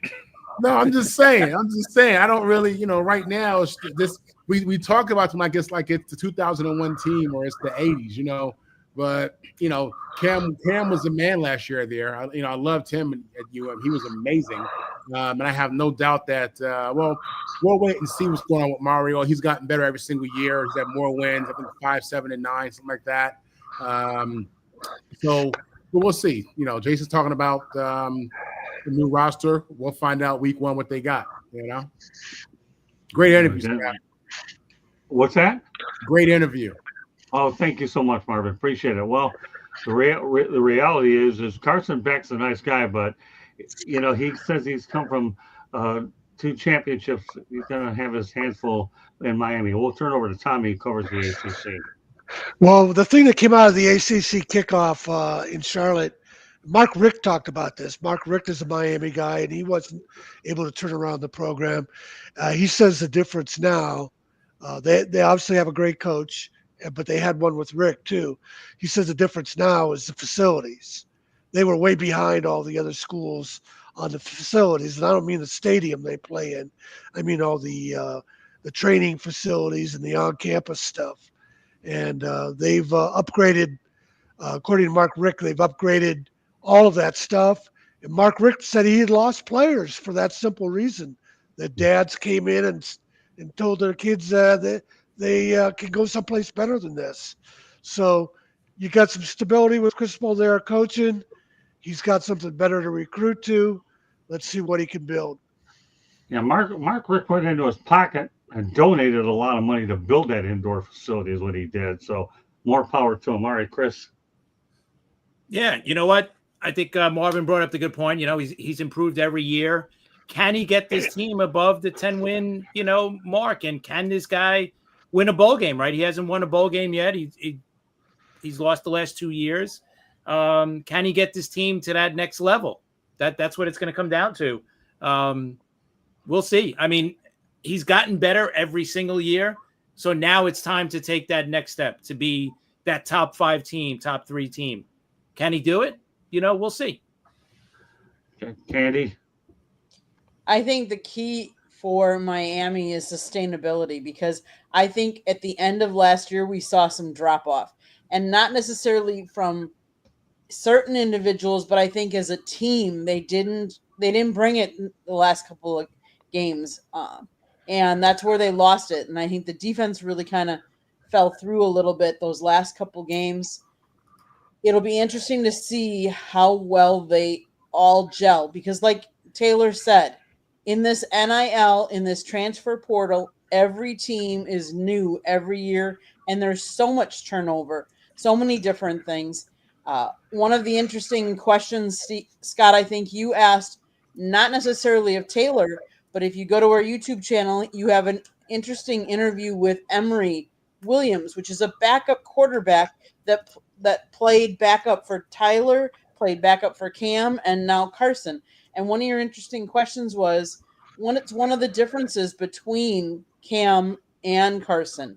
And one of the things he said that's the same is their football knowledge, that they were both very football knowledgeable. But I would challenge everybody to go to the YouTube channel and look at the interview you did with Emory, because I thought that was very enlightening and interesting. Emory Williams is an enlightening person, Stephen. And then after we get done with this, Tommy will have a quick segment, and I have 2 more quick topics I want to get to before we wrap it up. So go ahead. You have the final word on this. First, love the interview with Jason, and love to see him involved with coaching. The real question is sustainability. Like, you're starting to get some of these pieces there. As you guys were already talking about, getting the facilities up to date. As Tom mentioned, getting some of the stuff situated is all fine and good, but you still have to field the team. And as Marvin was talking about, this isn't the 2001 Miami Hurricanes. You're not going to have classes like that where you're literally stacked at just about every position on both sides of the ball. You're going to have large amount of turnovers, either through graduation, NIL, that this guy wants this guy wants that. You have to get these student athletes to buy in, and it doesn't matter if they want to get their money to actually buy in, want to play for this program and try to make a run and win in a championship. I don't think they have a whole lot of lineage there to kind of fall back on to get guys that just want to go there because their dad played there or their grandfather played there. So they have all this history, but you don't really over the last 20 years or so, you haven't really seen Miami really compete at a high level. So it's going to be interesting to see what this current regime is going to be able to do. Having a guy like Jason Taylor is all fine and good, but you're going to need more than one guy, one coach, one player. So we'll see if they're able to find their glory of years past. We're going to go to Tom Shanahan. You have a quick segment on Colorado's Bill Collins. Give us a little bit of knowledge, and then we have 2 more things we're going to talk about before we wrap up the show. Yeah, if everybody can go to my website, tomshanahan.report, and look for the story on Bill Collins. It's a disgrace that his obituary isn't a national story. He is a very big figure in the integration of college football. It's not anywhere on ESPN. It's not on The Athletic, which is the New York Times sports page. But in 1969, Colorado played Alabama at the Liberty Bowl. This is only 1 year after Martin Luther King had been assassinated in Memphis. And Alabama was still a segregated team, all-white team. Bill Collins they had tri-captains, 2 white guys and Bill Collins. He was the first black team captain at Colorado. And as they were walking out for the coin toss, the other 2 of the white captains, Bobby Anderson, who played in the NFL, College Football Hall of Fame, and a tight end, Mike Pruitt, they noticed that Alabama was sending not all, but 40 white players out to the field. And Bobby Anderson and Mike Pruitt, on an impromptu decision, stepped back and they told Bill Collins, we want to make a statement that you're one of our teammates and you're representing our entire team. So here he was, one black man, standing there for the coin flip with 40 white guys. Was Bear Bryant trying to intimidate him? I don't know. But this was a moment in the 1960s. The media avoided race. This should be one of those highlights that you see on TV. And what great courage. Bobby Anderson talked about the great courage of Bill Collins to do that and the great game he had. Bill passed away last week from pancreatic cancer, and nobody knows about it as far as the national media. And it's a disgrace. It's just one more example of Bear Bryant and the 1970 USC Alabama game, myths about that game and Bear Bryant overshadowing all the true pioneers. And it's a disgrace. Okay, well, thanks for bringing it up, everybody, and rest in peace, Bill Collins. Now at least we know about you. So go ahead over to Tom's. He'll give you the his website in a few minutes when everybody gives their information. Two more topics I want to get to. Andy ought to like this one. Four-time Pro Bowler, outside linebacker Anthony Barr retires. He started 108 games for the Minnesota Vikings. Good career for Anthony Barr. And finally, everybody will get a crack at this one. Teddy Bridgewater signs to Tampa Bay Bucks. Baker Mayfield's your quarterback. Kyle Trask only played, I believe, 11 games, didn't play much as your second quarterback. Teddy Bridgewater goes to the Bucks. We talked about this a few weeks ago when he went over to Miami. Northwestern was suspended there because he was doing pretty good things for the program. He had enough of high school, and now he goes upstate to sign a contract with the Tampa Bay Buccaneers. So I'll go around the horn one more time. Dave, what are your thoughts about Teddy Bridgewater landing in Tampa? I'll say it again. You can't suspend anyone who wasn't officially a coach of the team. But I'm glad to see he's getting back in the NFL. He already said he's going to be doing what he's always been doing from the stands as it is anyways. They can't stop him. And nor should he stop, giving back to the high school kids, making sure they have the simple things that somebody should already be taking care of. The fact that he's back in the NFL on an NFL roster, couldn't be happier for him. Hopefully, he's able to hold his spot there in Tampa Bay and be a backup to Mr. Baker Mayfield. But other than that, man, it's it's the other side of it. Like I said, we already kind of touched on it. It's kind of a messed up situation. But the fact that he's back in the league in training camp is couldn't be happier for him. Candy, and I also should point out that he's there trying to help Kyle Trask out as he did with Hendon Hooker in Detroit. So, Candy, kudos to him for being back in the league. I think that's really where his heart is. Although it's sad to see what he was giving from the heart to be kind of punished on the other level is sad because he was only trying to really help the kids. Yeah. And so that in that point, it's sad, but kudos to him that he's getting this chance again in the NFL. I think that's what he really wants. And good luck to him. Tommy? Yeah, he's one of those guys that can plug in and help out anywhere. So it's great to see that he's going to be helping out with Tampa Bay. The one thing I'll say about his high school suspension, because I still get out to a lot of high school games here in the Raleigh-Durham area, and I enjoy writing about some of the top college prospects for the News and Observer, is he just didn't really understand the high school rules. You can't have one coach, especially if he's got the money and the resources you got to have a balanced playing field. And the other high schools don't have that kind of a resource. They don't have an NFL quarterback. And you have to understand that. That's what was behind the suspension is a level playing field. Obviously, he had a great heart. He had the right idea, but you just can't do what he was doing at the high school level. Here's the thing, like the only thing about that, like, all right, we're talking about a level playing field. The only thing he paid for was rest and recovery for the athletes, uniforms to make sure the field was painted, and food. These are and Uber rides. I'm sorry, I forgot about the Uber rides. Nothing about that is unleveling a playing field, nor should he have been punished for it, nor the school should have been punished for it. It's somebody who's butthurt that they didn't get their pockets lined and making them look bad in order for this situation to happen. The only thing that is being hurt in this situation is the kids that he's not allowed to be involved in that program. Yeah. And that's, I think, is the most important thing. Go ahead. Yeah, his heart is in the right place, but you're opening the door for trouble at other places. Okay, well, there you go. You have it 2 ways. All right, Marvin. Hey, listen, it's unfortunate that a guy with good intentions gets put in that position.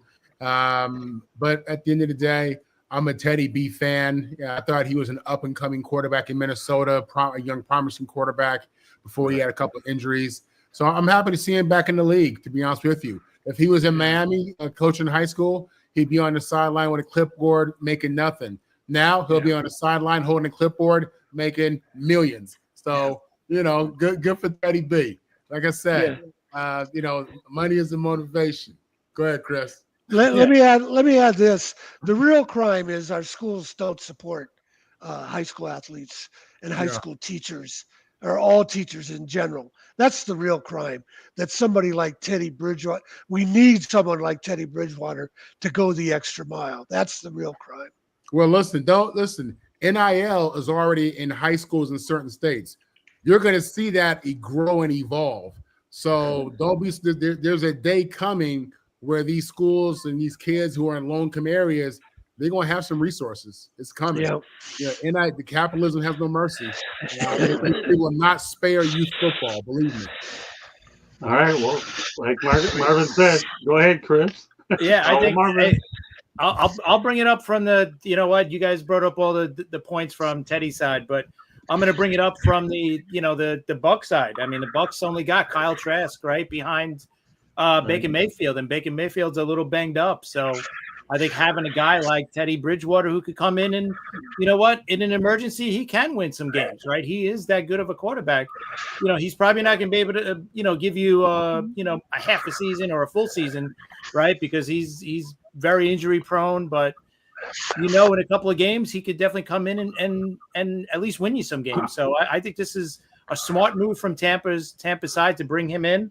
And maybe he can help Kyle Trask out. I don't know if he can, but at least he could be that backup that they desperately need. Well, here's a little footnote. This is his 8th team in the NFL, but the 3rd one from the NFC South. He's played with the Panthers and the Saints, and now he's going to play with the Buccaneers. So there's a degree of familiarity within that division with Teddy Bridgewater. With that said, great show by everybody tonight. So what we're going to do is have Candy go to one final station break, and then everybody could learn remote. I know how they get hold of them. Candy, one last time. South Florida Tribune Publishing Company published a book, Lessons from the Microphone, tuning into the enduring wisdom of visionary leaders. It is written by our host, Scott, the Motor City Madmouth Morganroth. Talks about his 40-plus years in the media business and how media has evolved and changed over those years. Go get your copy today. It's available on Amazon, Barnes & Noble, Kindle, Google, and Apple Books. There's also a link on our website, www.southfloridatribune.com, where there is a plethora of great other content. Go check it out. If you like to listen to podcasts, you can find us wherever you get your podcasts. If you haven't subscribed to our YouTube channel, please do so. Like us, share us with all your friends and family, but also turn on that notification as well. And we would ask you to subscribe to anybody else that has that is supporting us and on our shows with us as well. If you want to advertise or sponsor a show, call Scott 954-304-4941. And if you want to be a guest or have topic ideas, you can always email us at southfloridatribune@gmail.com, or you can always contact us on any social media platforms as well, because I can tell you Scott's worked Twitter before and gotten guests. That's how we met Chris. I met Steven too. And Steven, see? Yeah, I got a lot of people from Twitter. Twitter's been kind to me finding some talent. I got 2 dynamite ones here, and I'll get into more of them later. So, Steven, why don't you let everybody know? And Go wait, ahead, let's Dan. just say this, Scott. You met me online too, so let's face it, you not necessarily through social media, but you met me too. Don't tell the website though. Don't tell us the website. We don't want to. You won't know that. All right. Well, I'll say this, and I'm speechless. That's impossible. I did it. Yes. Wow. That's a first, right? You may think it's impossible, but right now it became possible. Okay. All right, Steven, go ahead. I'm really speechless now. Only thing I'm not as funny as red as that it's Trojan. really easy to find me across all the platforms. Just type in the name Stephen Rochelle. It'll be really easy to pop up. Facebook, Instagram, the X handle is right underneath my name. SD Sports Talk 1. Same thing for YouTube. Do not miss tomorrow's episode, as we're going to have a fun one. Myself and Ben are going to be joined by Thomas DiBendito. He's a former baseball player who is a co-founder of a program called the Gridiron Benefits, aiming to help our veteran NFL players to kind of find them resources to get the proper help and care that they need if needed. So it's going to be interesting picking his brain, figure out how Thomas went from baseball player to helping our gridiron athletes. So that should be a fun one.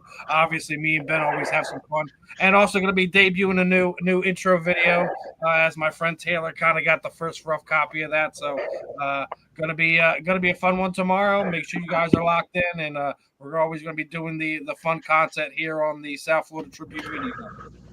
There you go. All right, Tommy. Great stuff, Steven. Also, I should say one thing before he does.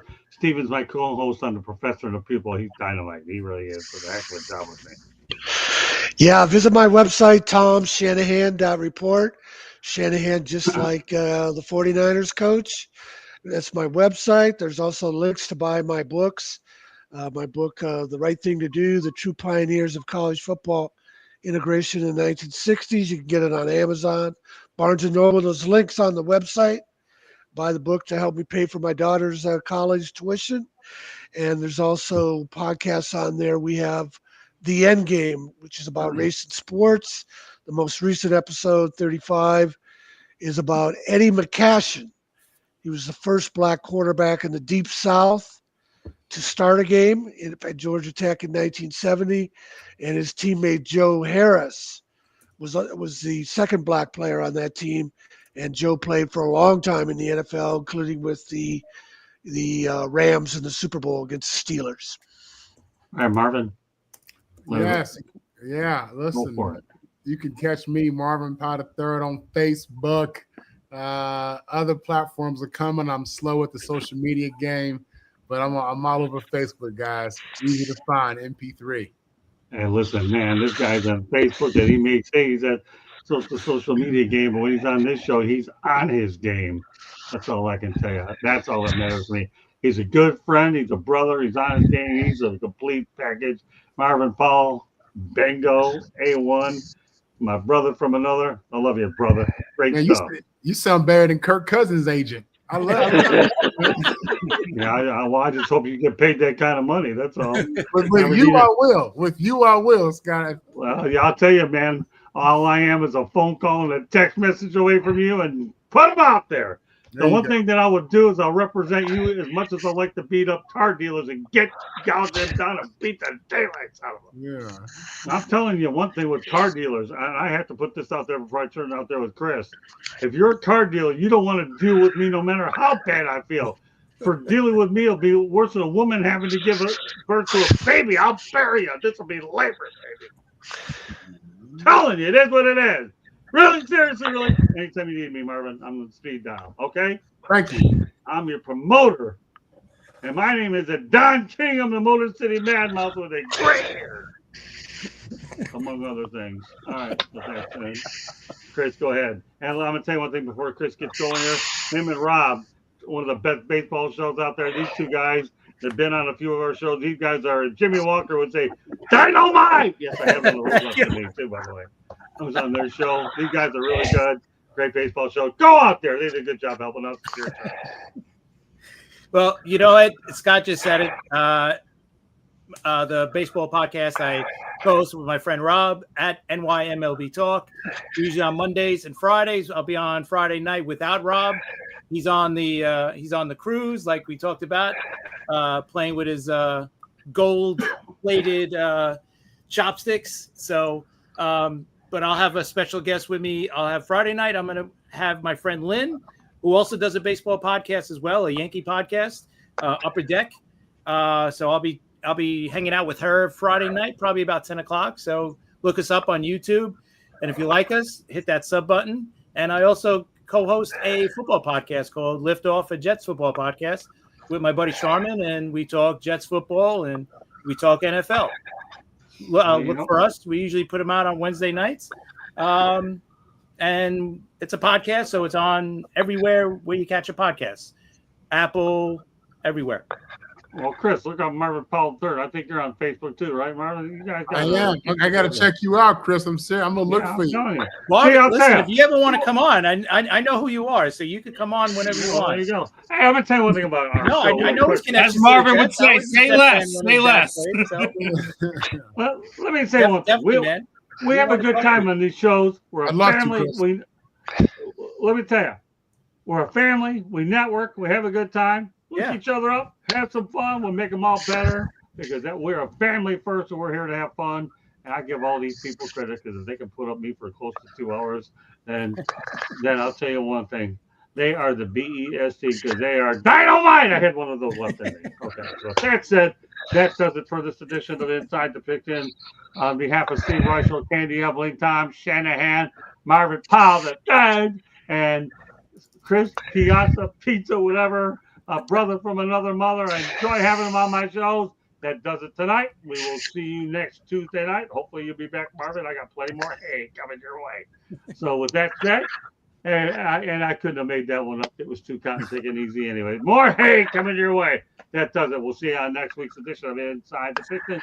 Good night, everybody. Thanks for everybody in the chat room. More importantly, thanks to my unbelievable guests and colleagues here as well. So God bless everybody. We'll see you next week on Inside the Pigskin. Good night, everybody.